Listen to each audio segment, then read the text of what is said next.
جو مواد لیتی جاتی ہیں دوسری زبانوں سے رابطے میں ہیں, جو ان کے پاس نہیں ہے وہ ان سے لے لیتی ہیں اور اس طرح اپنا خزانہ بڑھاتی ہیں, تو وہ زبانیں آگے بڑھتی جاتی ہیں. اب ان کی پھر شکل مختلف بنتی جاتی ہے. جس طرح موجودہ دور میں بہت سے جو زبان کے سائنسدان ہیں, لنگوسٹ ہیں, وہ کہتے ہیں کہ English is a colour of language. English is the colour of many language in the world, کیونکہ اس کی وجہ سے اور بہت سی زبانیں ختم ہو رہی ہیں یا مر رہی ہیں. کچھ کلر کہتے ہیں, کچھ مڈرر کہتے ہیں. دوسری طرف انگریزی اپنے اس میں جو پہلے ہی کثیر الفاظ یا کثیر زبانوں کے الفاظ میں روزانہ خزانہ اضافہ کرتا جاتی ہے. بہت سے الفاظ آپ دیکھیں گے, آپ کو سموسہ اس میں ملے گا, آپ کو چارپائی اس میں ملے گی, آپ کو چپاتی اس میں ملے گی. اور انہوں نے لکھا ہے کہ یہ اب انگلش ہے. اب تھوڑے سے کیمبرج یونیورسٹی والے کچھ اور زیادہ ٹیکنیکل ہو جاتے ہیں تو وہ لکھ لیتے ہیں کہ انڈین انگلش ہے, لیکن باقی آکسفورڈ نے اس کو انگلش ہی قرار دیا ہے. تو یہ صرف ہمارے اردو کے ہندی کے الفاظ نہیں, بہت سے اور سماجوں سے, ہانگ کانگ سے, چائنا سے جو بھی چیزیں استعمال ہوتی ہیں. اب سموسہ وہ خود تو نہیں بنائیں گے انگریزی میں نا, سموسہ تو ایک خاص ہے, اس کو بہتر ہے سموسہ ہی بولیں, دال کو دال ہی بولیں, ورنہ اس کو کچھ اور بولیں گے تو اس طرح وہ لفظ اضافے بھی ہوتے گئے. تو ایک سماجیات جڑتی گئی, زبان کے ساتھ سماجیات جڑتی ہے اور سماج کے ساتھ لسانیات جڑتی ہے. میں ادھر چاہتا ہوں کہ میں تھوڑی وضاحت کروں کہ پاکستانی سماجیات اور پاکستانی لسانیات کس طرح آگے بڑھی. تو میں اب آتا ہوں سیدھا اس کو سارا, یہ تو انٹرو ٹائپ تھا میں نے سے بندہ. آتے ہیں پاکستان پہ. جب پاکستان بنا یا جن علاقوں پہ پاکستان بنا وہ اپنے اپنے طور پہ ایک الگ الگ انڈیپینڈنٹ علاقے رہے ہیں دنیا میں. یعنی اگر آپ کشمیر کہیں گے تو کشمیر الگ بھی ایک ملک رہا ہے, پنجاب الگ بھی رہا ہے راجا رنجیت سنگھ کی سپرویژن میں, بنگال بھی الگ ایک ملک کے طور پہ رہا ہے, سندھ بھی ایک الگ ملک پہ طور پہ رہا ہے. اور جب یہ فاتحوں کے سلسلے شروع ہوئے, محمد شاہ ابدالی یا مغلوں کو اور بابر کو چھوڑ کے, کیونکہ لمبا ٹائم ہو جائے گا, تاریخ میں ہم نہیں جاتے, اپنی اصلی بات پہ آتے ہیں. تو جب پاکستان بنا تو اس سے پہلے یہاں انگریزوں کی حکومت تھی. پورے بر صغیر پہ انگریز حکمران تھے, اور انگریزی حکمرانی ایسی تھی کہ وہ نہ جہاں فاتح بن کے آئے تھے نہ جہاں قبضہ کرنے آئے تھے, وہ ان علاقوں میں کاروباری بن کے آئے تھے. ایسٹ انڈیا کمپنی انہوں نے تشکیل دی, جس کے ذریعے ایکسپورٹ امپورٹ کا انہوں نے سلسلہ شروع کیا. پھر آہستہ آہستہ وسائل پہ قبضے کرتے ہوئے کچھ پیسے دے کر, پھر جو اب ہم کہتے ہیں کہ بھائی یہ دیکھیں کہ ٹرین کا جو سلسلہ ہے نارتھ سے لے کر ساؤتھ تک, یعنی انگریز بنا کے گئے, ہم نے اس میں ایک لائن کا بھی اضافہ نہیں کیا. حقیقت ہے, لیکن وہ انہوں نے کہنے کو ہم کہہ رہے ہیں کہ ہماری ٹرانسپورٹیشن کے لیے کیا, لیکن کیا انہوں نے ہمارا سامان لے جانے کے لیے. جب سمندر پہ آگ بوٹ چلے, شپ چلے تو وہ سامان شفٹنگ کا, لیکن بہرحال کام آ گیا ہمیں. تو ہمارے اب بھی یہ مسائل ہیں, لیکن ہم آگے اس پہ کر کچھ نہیں رہے ہیں. ابھی بھی ہمیں ٹرانسپورٹیشن, کراچی میں سمندر سے شپمنٹ ہوتی ہے, آتے ہیں ٹرانسپورٹیشن کے لیے, ہمیں ضرورت ہے لوگوں کی, لیکن ہم نہیں بڑھاتے. لیکن ان لوگوں نے اپنے وسائل سے اس قسم کی چیزیں بڑھائیں, تو اس میں کمیونیکیشن بڑھتی گئی. پھر جب ایک لمبی جدوجہد ہوئی آزادی کے لیے, ابتدائی طور پر تھا کہ انگریزوں کو کس طرح بھگائیں. خاص طور پر شروعات تو یہ فرسٹ ورلڈ وار کے ساتھ ہی ہو گیا تھا, لیکن سیکنڈ ورلڈ وار کے بعد یہ تیزی ہو گئی, اور انگریزوں کو بھی احساس ہوا کہ آج نہیں تو کل ہمیں یہ علاقے چھوڑنے پڑیں گے. اور جب چھوڑنے کا وقت آیا تو اس وقت بر صغیر میں یہ دو جماعتیں ہماری اپنے طور پہ کام کر رہی تھیں. ایک آل انڈیا کانگریس, دوسری آل انڈیا مسلم لیگ. ان کو آل انڈیا بولتے تھے, انڈیا نہیں بولتے تھے, لیکن بولتے تھے آل انڈیا. اور برٹش بھی بولتے تھے برٹش انڈیا, اس کو انڈیا نہیں بولتے تھے, کیونکہ انڈیا تھے ہی نہیں. ہم لوگ جو میں نے نام لیے جس پر بھی پاکستان مشتمل ہے جن علاقوں پہ, ہم کبھی انڈیا رہے ہی نہیں, ہم کبھی بھی انڈیا نہیں رہے. کچھ عرصے کے لیے انگریزوں نے ہمیں اپنے ساتھ ملایا, رول کیا. پھر آہستہ آہستہ جب ان کا جانے کا ہوا تو سب سے پہلے انہوں نے سندھ کو آزادی دی. 1936 میں سندھ کو آزادی ملی, اپنی اسمبلی ہوئی, اپنا انہوں نے, لیکن انگریزوں کی پھر بھی سپرویژن تھی, ایسا نہیں تھا انہوں نے بالکل نہیں چھوڑا, وہ گئے نہیں. لیکن آزمائش کے طور پر ایسے ہی پاکستان سے 11 سال پہلے سندھ کی اپنی اسمبلی بنی, اور سندھ کو الگ انہوں نے انڈیپینڈنٹ کر کے کام کرنے کی اجازت دی.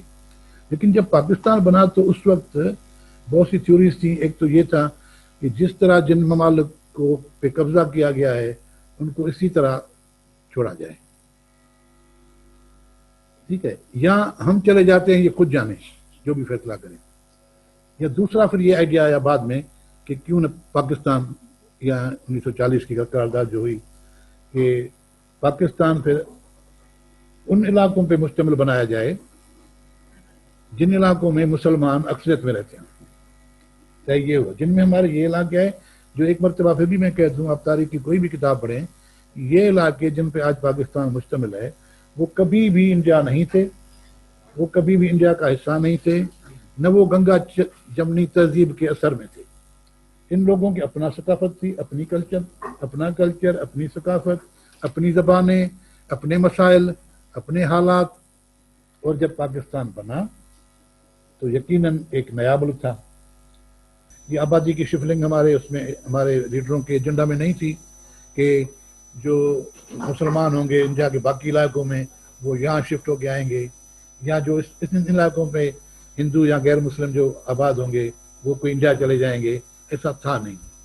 لیکن پھر کچھ انسیڈنٹ ہوئے, فسادات کرائے گئے یا کیے گئے, اور پھر لوگوں میں ڈر بھی ہونے لگا, نفرت بھی ہونے لگی, تو بہت سے لوگ انڈیا کے مختلف علاقوں سے پاکستان میں آ گئے اور پاکستان کے بہت سے لوگوں وہاں چلے گئے. اس طرح زبانوں کا میں معاملے پہ آتا ہوں کہ جیسے انگریز ہمارے علاقوں میں جب انہوں نے قابض کیا تو پہلے پنجاب جو سب سے بڑا علاقہ تھا, پنجاب پہلے ہی اپنی پنجابی زبان کو چھوڑ چکا تھا, اور وہ رنجیت سنگھ کے زمانے میں پرشین ان کی medium of instruction, medium of education اور میڈیم آف کمیونیکیشن پرشین تھی. آپس میں گھروں میں پنجابی بولتے تھے, آفیشل ان کی پرشین تھی. اور جب انگریز آئے تو انگریزوں کے حوالے سے انہوں نے ہندوستانی اپنائی زیادہ طور پر, جو ہندی بھی نہیں ہے اردو بھی نہیں ہے, دونوں کے بیچ میں سمجھے کہ اردو سے زیادہ نزدیک ہے. ہندوستانی اس وقت بولی جاتی تھی جو انڈیا کے ہمارے الگ ہونے سے یا پاکستان بننے سے 100 سال پہلے بھی انڈیا میں رائج تھی, جس کو عام طور پر وہ کہتے تھے کہ یہ سب کی زبان ہے, سب کے کام آتی ہے. لشکری زبان بھی اس کو کہتے تھے, جس کو ہندی نہیں ہندوستانی بولتے تھے, جس کو پھر بعد میں اردو کی شکل آئی. تو ہندوستانی پہلے پنجاب میں پہنچ چکی تھی کیونکہ زیادہ تر پنجاب کے لوگ فوج میں تھے, فوج میں ہندوستانی چلتی تھی, اور انگریزوں کے ملازم بھی جو ہوتے تھے وہ بھی ہندی اور انگریزی مکس بولتے تھے. پنجابی وہ پہلے ہی بچا کر چکے تھے. جب سندھ کا انہوں نے قبضہ کیا, سندھ میں انہوں نے پورے ہندوستان میں سب سے آخر میں قبضہ کیا 1843 میں.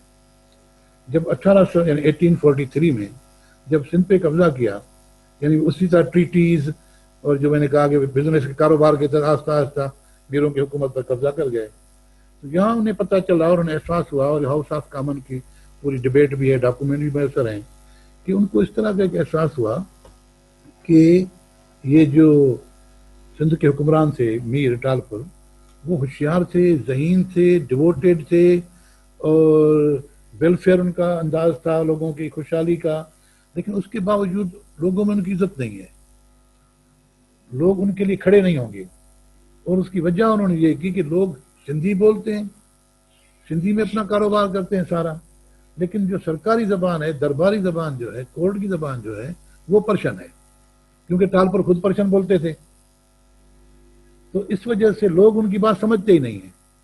کوئی اچھا کام ہوتا ہے, کوئی سرکولر ہوتا ہے, کوئی ریگولیشن ہوتا ہے, کوئی فیصلہ ہوتا ہے, تو لوگوں تک تو پہنچتا ہی نہیں ہے. تو لوگوں کا ان سے کوئی کنسرن ہی جیسے نہیں ہے. لوگ ایسے حکمران الگ ہیں, عوام الگ ہیں. تو جب انگریزوں نے قبضہ کیا تو سب سے پہلے انہوں نے کہا کہ اگر ان لوگوں پہ حکومت کرنی ہے تو ان لوگوں پر ان کی اپنی زبان میں حکومت کرنی ہوگی.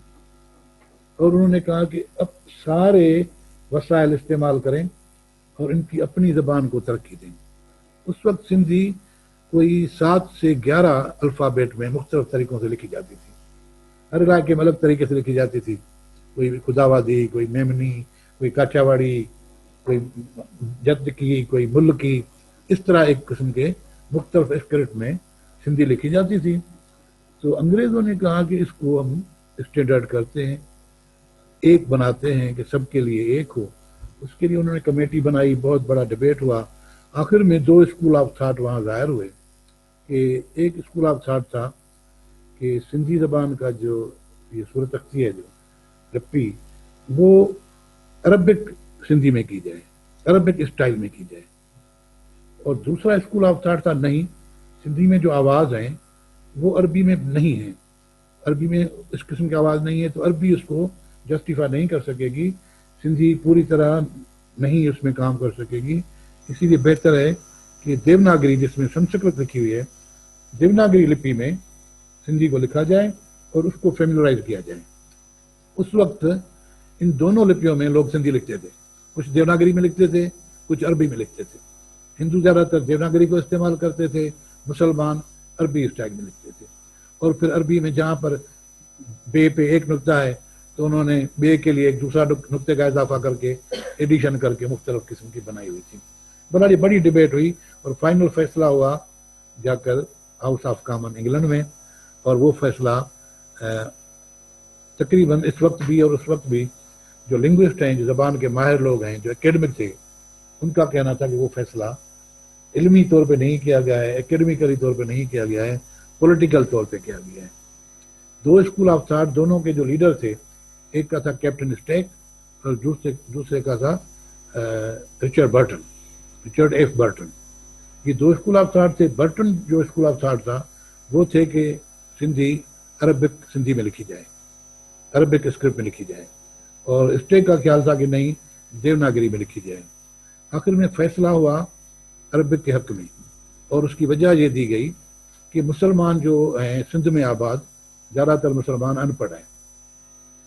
انگریز جو ہندو جو ہیں وہ تو انگریزی بھی سیکھ لیں گے اور دیوناگری میں بھی کچھ نہ کچھ کر رہے ہیں، لیکن زیادہ تر وہ انگریزی نہیں سیکھتے. جو سندھی مسلمان ہے وہ کہتے ہیں یہ فرنگی کی زبان ہے، کافروں کی زبان ہے، وہ نہیں سیکھیں گے. اب وہ انگریزی بھی نہیں سیکھیں گے، اور ہم اگر ان کو دیوناگری میں ان کی اپنی زبان سکھائیں گے تو بھی نہیں سیکھیں گے. تو اس طرح ایک بڑا حلقہ، ایک بڑی آبادی پڑھنے سے محروم ہو رہ جائے گی، اور ہم پھر اسی طرح حکومت کرنے میں کامیاب نہیں ہو سکیں گے. تو بہتر ہے کہ ہم بھلے ان کی پوری طرح جسٹیفائی نہ بھی کرتے ہوں، پھر بھی ہم عربک میں کرتے ہیں، ماڈیفیکیشن کریں گے عربی اسکرپٹ کی، عربی صورت تختی کی. تو اس طریقے سے مسلمان سمجھیں گے یہ قرآن کی زبان ہے، تو اس طرح مسلمان سندھی سیکھنا شروع کریں گے. اور ہندو کیونکہ بیسیکلی وہ بیوپاری ہیں، کمپرومائز کرنے والے ہیں، تو وہ یہ عربک والی سندھی بھی سیکھ لیں گے. تو اس طرح بہرحال فیصلہ ہوا، موجودہ جو سندھی عربک اسکرپٹ ہے اس میں سندھی لکھی گئی. اور یہ بھی حقیقت ہوئی کہ اس وقت بڑے بڑے عالم جو تھے اس زبان کے وہ ہندو ہی بنے، انہوں نے کوئی آر نہیں سمجھا، ہندو سیکھنے لگے عربک بھی. تو اس طرح اس وقت بھی دو اسکرپٹ ہیں، جس طرح پنجابی کے بھی دو اسکرپٹ ہیں. آپ کو پتا ہوگا جو پنجابی یہاں لکھی جاتی ہے وہ پرشو پنجابی ہے، اور جو وہاں لکھی جاتی ہے انڈیا میں وہ وہی دیوناگری ہے. تو اس طرح سندھی بھی انڈیا میں کچھ لوگ دیوناگری میں لکھتے ہیں اور یہاں پہ عربک میں لکھتے ہیں زیادہ تر.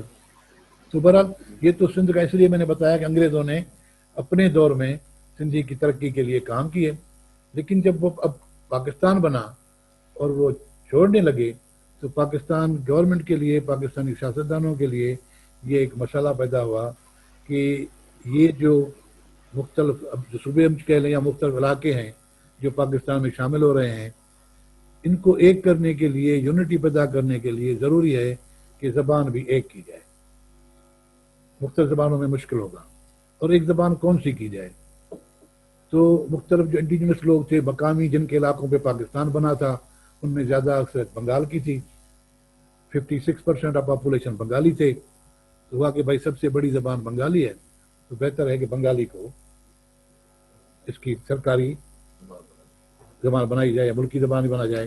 لیکن کیونکہ بنگلہ دیش یہاں سے دور تھا تو جو مغربی پاکستان کے لوگ تھے وہ اس کو سپورٹ نہیں کر رہے تھے. یعنی سپورٹ سے مراد یہ ہے کہ کوئی ریفرنڈم تو نہیں ہوا یا کوئی الیکشن تو نہیں ہوا اس پہ، صرف وہی جو فیصلہ کرنے والے لوگ تھے، کنسرن لوگ تھے، ان کو بنگالی کو ملکی زبان بنانا اچھا نہیں لگا. تو پھر دوسری آواز اٹھی کہ پھر پنجابی کریں، دوسرے نمبر پہ پنجابی سب سے زیادہ ہے. تو اس کے لیے وہی آرگومنٹ تھا، پنجاب تو خود ہی انہوں نے اون نہیں کر رہے ہیں، پنجاب پہلے ہی اس میں کوئی ترقی نہیں ہے تو پنجابی نہیں ہو سکتی. پھر تیسرا پوائنٹ آف ویو آیا جو سر عبداللہ ہارون اور ان لوگوں نے کیا کہ بہتر ہے کہ کہ یہ ملک اسلام کے نام پہ بنا ہے، مسلمانوں کی اکثریت ہے اس ملک میں، تو بہتر ہے کہ اس ملک کی زبان عربی کی جائے. عربی ہوگی تو اس طرح ہمیں عربی دنیا سے بھی ہمارا ایک تعلق ہو جائے گا، اور نئے ملک کو بڑی مدد بھی ملے گی، اور ہمیں بہت سے مواقع ہوں گے. اور اردو کیونکہ پہلے ہی ہندوستان اس کی وجہ سے فساد ہوئے ہیں، تکلیف ہوئی ہے، تو اردو یہاں اور فساد پیدا کرے گی. بہتر ہے کہ اردو کریں.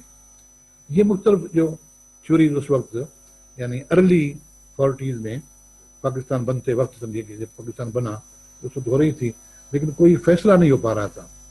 پھر 48 میں جب قائد اعظم محمد علی جناح ڈھاکہ گئے تو وہاں پتہ نہیں انہیں کس طرح صلاح مشورہ ہوا، تو انہوں نے وہیں پہ تقریر میں اعلان کر دیا کہ پاکستان کی ملکی زبان اردو ہونے جا رہی ہے، اور کوئی اور بندہ جو اردو کے خلاف بات کرے گا وہ پاکستان کا دشمن ہوگا.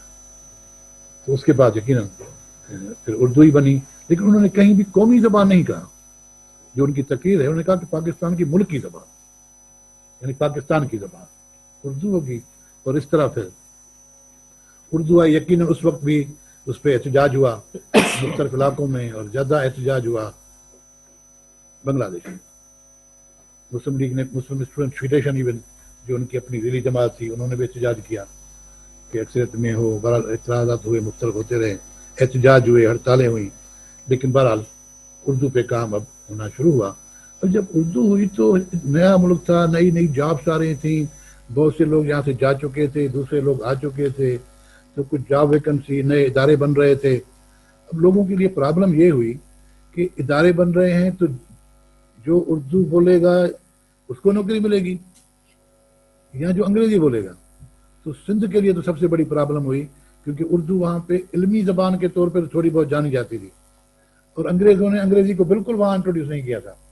انگریزوں نے خود اپنے لیے سندھ میں یہ قاعدہ کیا تھا، یعنی 1843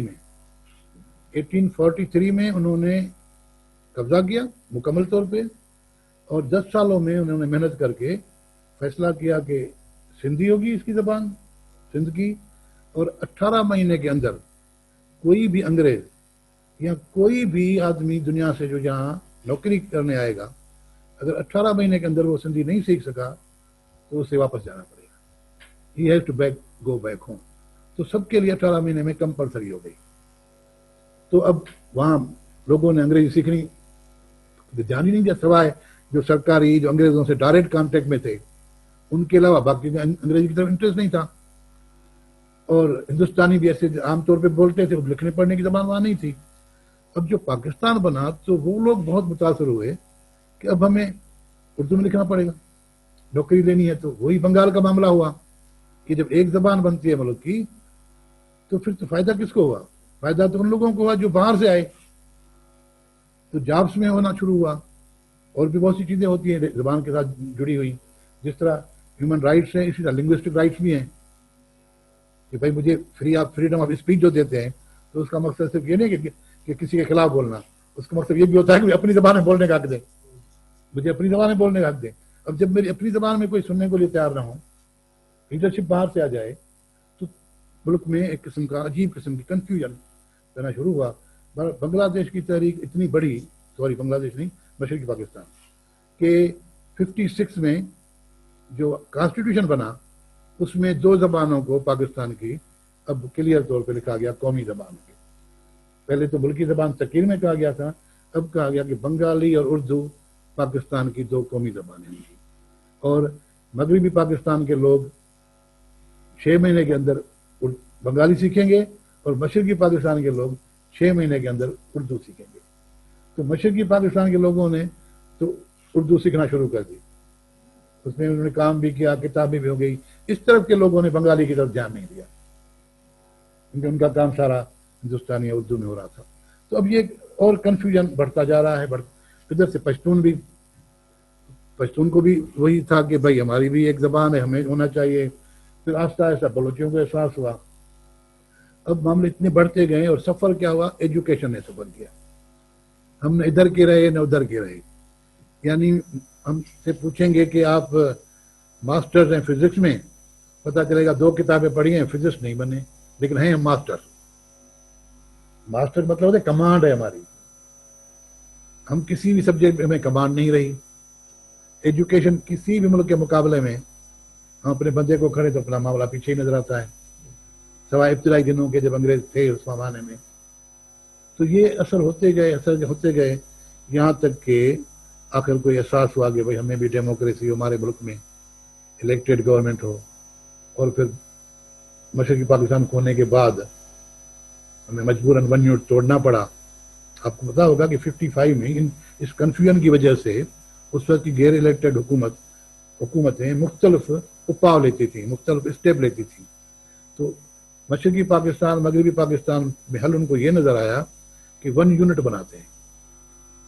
50 پہلے تو یہ سندھ پنجاب اور سرحد کے نام سے بلوچستان کے نام سے 55 میں انہوں نے کہا کہ مغربی پاکستان 1 یونٹ, مشرقی پاکستان 1 یونٹ. اب یہ ہو گئے 2 یونٹ اور یہاں بنا دیا 1 یونٹ. اب کہا کہ اب دونوں برابر ہیں, جبکہ اکثریت میں وہ تھے, لیکن اب کہا کہ دونوں برابر ہیں. تو اقتصادی طور پر بھی وہ محسوس کرتے گئے کہ بھئی ہمیں نقصانات ہوتے جا رہے ہیں. 1 یونٹ بنا 55 میں. یعنی جب 1 یونٹ بنا تو آپ میں سے بہت سے کو پتا ہوگا کہ آپ پنجاب نہیں لکھ سکتے تھے. اپنی کتابوں میں خطوط میں اگر آپ لکھیں لاہور تو آپ کو لکھنا پڑے گا لاہور یا لاہور مغربی پاکستان. آپ کو حیدرآباد لکھنا پڑے گا تو حیدرآباد سندھ نہیں لکھ سکتے, حیدرآباد پاکستان یا صرف حیدرآباد. سندھ لکھنا, پنجاب لکھنا, سرحد لکھنا ٹابو قرار دیا گیا, ملک دشمنی قرار دیا گیا. اور اس زمانے کے کسی بھی لٹریچر میں لوگ نہیں لکھتے تھے, ڈرنے لگے. بہت کنسرن لوگ جو تھے, جو ایکیڈمک لوگ تھے, وہ اپنے دل کو خوش کرنے کے لیے لکھ لیتے تھے سابق سندھ, سابق پنجاب. یعنی ان کی شناخت باقاعدہ ایک قسم کی ختم ہو گئی. آخر 1 یونٹ ٹوٹا, یا خان نے آخر میں جاتے جاتے 1 یونٹ توڑا. 1 یونٹ توڑنے کے بعد پھر اسمبلیاں بحال ہوئیں اور پھر صوبائی اسمبلیاں بنی, پھر صوبوں کے نام آئے اور اس کے بعد پھر الیکشن ہوا. جو آپ نے دیکھا الیکشن ہوا تو اور مسائل کے ساتھ ساتھ بہت سے مسائل تھے. پہلی مرتبہ الیکٹڈ حکومت تھی, ایک ہمارے ملک کا حصہ ٹوٹ چکا تھا, بڑا حصہ ٹوٹ چکا تھا. مورلی ہم کافی ڈاؤن تھے. ہمارے قیدی انڈیا میں اور بنگلہ دیش میں قید تھے. تو اس ساری سچویشن میں بہت سے اسٹیپ لینے پڑے. شملہ معاہدہ ہوا اور بھی چیزیں ہوئی, جنگی قیدی واپس آئے. لیکن زبان کا مسئلہ بہرحال رہا اور سب سے بڑی آواز اب سندھ میں اٹھنے لگی. اور دوسرے نمبر پہ آواز جس کو KPK بولتے ہیں, پشتو لینگویج کے لیے اٹھنے لگی, کیونکہ ان کے پاس لٹریچر بھی تھا, ان کے پاس ڈیولپڈ لینگویج تھی, ڈیولپ صورت رکھتی تھی. تو وہ کہتے تھے کہ ہمیں اپنے حقوق دو, ہماری زبان کو اصلی حیثیت دو اپنی, پاکستان بننے کے بعد ہم نقصان کیوں اٹھائیں. اور اسی معاملے میں انہوں نے اردو اس طریقے سے بھی سیکھنے کی کوشش نہیں کی کہ علمیت حاصل کریں, کیونکہ جب بھی کمپٹیشن ہوتا تو وہ تو نہیں ہوتے. مثال ایک طرف افتخار عارف ہے جس کی مادری زبان اردو ہے, دوسری طرف علی رضا ہے یا میں ہوں جس کی مادری زبان پنجابی ہے. اب کمپٹیشن کرنا پڑ رہا ہے اردو میں, تو افتخار عارف کو تو ووٹ زیادہ ہی ملیں گے نمبر. تو نوکریاں مطلب یہ جو سب سے بڑی چیز ہوئی کہ نہیں ملنے شروع ہوئے. تو اس طریقے سے یہ جو اقتصادی بھی نقصان ہوتے رہے, معاشرتی نقصان ہوتے رہے, اخلاقی طور پر بھی لوگوں نے سمجھا کہ کچھ لوگ تو لے لیتے ہیں لیکن بہت سے لوگ رہ جاتے ہیں. تو بڑا آخر میں جب بڑا الیکٹڈ حکومت ہوئی پیپلز پارٹی کی, تو انہوں نے کانسٹیٹیوشن میں یہ ایک بڑے حروف میں کلیئر کیا کہ ہم یہ زبان کے مسئلے کو ہمیشہ کے لیے حل کرتے ہیں. اب پاکستان کی قومی زبان اردو ہوگی. لیکن اس کے باوجود وہ کلیئر نہیں تھے, تو اس کے ساتھ لگا دیا اگلے 10 سال کے بعد اردو سرکاری زبان ہوگی. جب تک اردو سرکاری زبان بنے تب تک اس کی جگہ پہ انگریزی کام کرتی رہے گی. اور صوبائی اسمبلیوں کو, صوبوں کو حق ہے کہ وہ اپنے اپنے علاقوں کی زبانوں کے لیے ترقی کے وسائل پیدا کریں, یا اپنی اپنی زبانوں کی ترقی کے لیے کے استعمال کے لیے خود فیصلے کریں. تو جب یہ ہوا تو ایک طرف سے تھوڑا اطمینان تو ہوا کہ چلو 10 سال بعد ہی اردو انگریزی کی جگہ لے لے گی. ہمیں یہ پتہ نہیں تھا کہ یہ ساری دکھانے کے لیے چیزیں ہیں. کانسٹیٹیوشن بہت سی چیزیں ہیں جن پہ عمل نہیں ہو رہا ہے. اب 73 میں ہوا ہے کہ اردو اگلے 10 سال میں انگریزی کی جگہ لے لے گی. لیکن 73 کو اب یعنی 28 سال وہ 27 سال وہ سمجھیں 20 سال یہ 47 سال ہو گئے ہیں، ابھی تک اردو نے انگریزی کی جگہ نہیں لی. اب آئے اسمبلیوں کی طرف، تو پنجاب اسمبلی کیونکہ پنجاب میں پہلے ہندوستانی اور انگریزی تھی تو انہوں نے تو اردو کو قبول کر لیا. بلوچستان نے کہا ہمارے پاس بلوچی ڈیولپ لینگویج نہیں ہے، انہوں نے بھی قبول کر لیا. اسی طرح پشتو نے کہا کہ پرائمری تک ہم چلائیں گے، باقی سرکاری زبان کے طور پر اردو کو جاری رکھیں گے. مسئلہ صرف سندھ میں ہوا کیونکہ ان کے پاس اپنی زبان ڈیولپ زبان تھی، اور اب سے پہلے وہ سارا کام سندھی میں کرتے ہوئے آئے تھے. FIR ہو، ریونیو ہو، ججز کا کام ہو، سارا ان کا سندھی میں تھا، تو ان کے لیے مشکل ہوتی تھی. تو سندھ اسمبلی نے پھر ریزولوشن پاس کیا کہ سندھ میں کانسٹیٹیوشن کے مطابق اردو کے ساتھ ساتھ سندھی زبان رائج رہے گی اور صوبے کی سرکاری زبان سندھی ہوگی، اردو کو نقصان پہنچائے بغیر. یعنی اس طرح کام ہو کہ کسی کو نقصان نہ پہنچے.